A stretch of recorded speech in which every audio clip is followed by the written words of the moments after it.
విజయ్ దివస్ సందర్భంగా doctor Kishore Ratnam schools Saraswathi Nagar నందు విద్యార్థులు స్ఫూర్తిదాయకమైన కార్యక్రమంను నిర్వహించారు. చిన్నారులు సైనికుల దుస్తులలో విశిష్ట అతిథులైన Naik Subedar Mahaboob Basha, CIFN Agan Singh, NCC officer Mohan రెడ్డిలకు వందనాన్ని సమర్పించి ఆహ్వానించారు. సైనికుల త్యాగాన్ని, దేశం కోసం వారి అంకిత భావాన్ని, వారు ఎదుర్కొన్న సమస్యలను విద్యార్థులకు తమ ప్రసంగాల ద్వారా వివరించారు. కార్గిల్ యుద్ధంలో పాల్గొన్న ముఖ్య అతిథి నాయక్ సుబేదార్ మహబూబ్ బాషా మాట్లాడుతూ అప్పటి కార్గిల్ యుద్ధ పరిస్థితులను, యుద్ధంలో తాను ఎదుర్కొన్న అనుభవాలను విద్యార్థులకు వివరించారు. ఎన్సీసీ ఆఫీసర్ మోహన్ రెడ్డి మాట్లాడుతూ ప్రతి విద్యార్థి దేశం కోసం తమ వంతు బాధ్యతను నిర్వర్తించాలని, ప్రతి విద్యార్థిలోనూ దేశభక్తిని పెంపొందించాలని, మనకు దేశం ఏం చేసింది అని కాకుండా మనము దేశం కోసం ఏం చేయాలి, ఏం చేయగలము అని ఆలోచించాలని ప్రసంగించారు.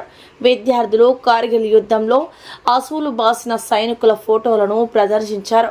ఈ కార్యక్రమంలో general manager Ramurthy Naidu, junior manager Ajay Singh, AO Tuhina, principals Manimala, Jyothi, Jasmine, Nagendra, ఉపాధ్యాయులు, విద్యార్థులు పాల్గొన్నారు.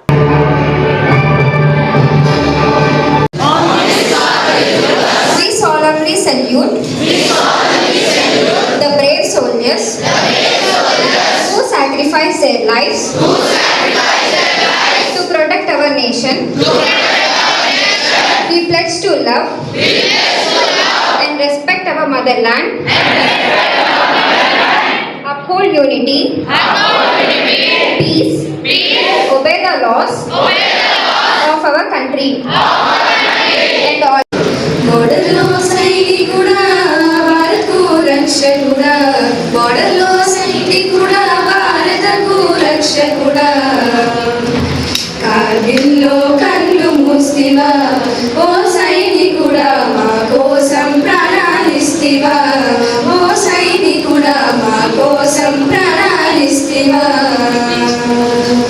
ఏ తల్లి జన్మనిచ్చి నిన్ను కన్నదో, देशम को सब निन्नु खा ले बेटा, वैसे भी मेरे हाथ का बना हुआ खाना पूरे साल में एक ही बार को खाता है. भैया इस बार 2 राखी बनवा लो, पिछले रक्षाबंधन पे भी नहीं थे आप. मेरी प्यारी सी बहन को मेरी उम्र लग जाए.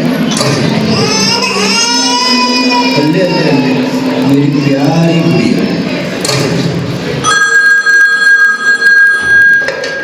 हेलो कैप्टन, आपकी छुट्टी रद्द की गई है.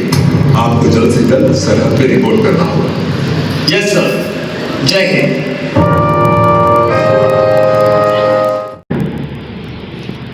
1 year నాకు ట్రైనింగ్కి గోల్కొండకి హైదరాబాద్ పంపించారు. అప్పుడు ఏం జరిగిందంటే కార్గిల్ వార్ స్టార్ట్ అయ్యింది.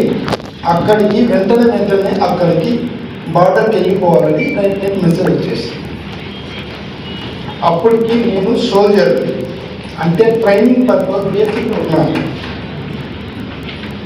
నా ఆదేశాలు వచ్చేసరి నేను ఇమీడియట్గా కార్గిల్కి వెళ్ళిపోవాలి. నేను వచ్చే ముందే మీ అందరికీ చెప్తున్నా, బట్ ఒకసారి వచ్చిన తర్వాత చాలా సంతోషం కలిగింది. ఎందుకనంటే మనం సినిమాల్లో చూసాం, కార్గిల్ సంబంధించినటువంటి పరిస్థితులన్నీ కూడా మనం పూర్తిగా సినిమాల్లో చూసాం. ప్రత్యక్షంగా ఈరోజు నిజంగా సార్ని చూస్తుంటే చాలా సంతోషం. ఎందుకంటే వాళ్ళు అక్కడికి వెళ్ళి అక్కడ నుంచి మళ్ళా మన ముందుకు రావడం